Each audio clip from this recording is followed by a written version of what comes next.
میری زندگی پہلے ہی تمہارے باپ سے شادی کر کے خراب ہو گئی ہے۔ اس دن اماں ابا کی اتنی زور سے لڑائی ہوئی کہ ابا جھگڑتے ہوئے باہر چلے گئے اور پھر کئی دن گزر گئے مگر ابا واپس نہیں آئے تھے۔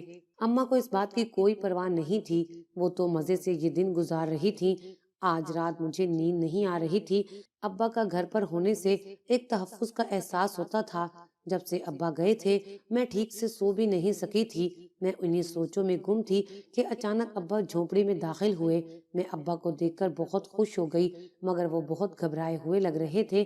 میں حیران ہو رہی تھی کہ ابا رات کے اس پہر چوروں کی طرح جھونپڑی میں کیوں داخل ہوئے ہیں۔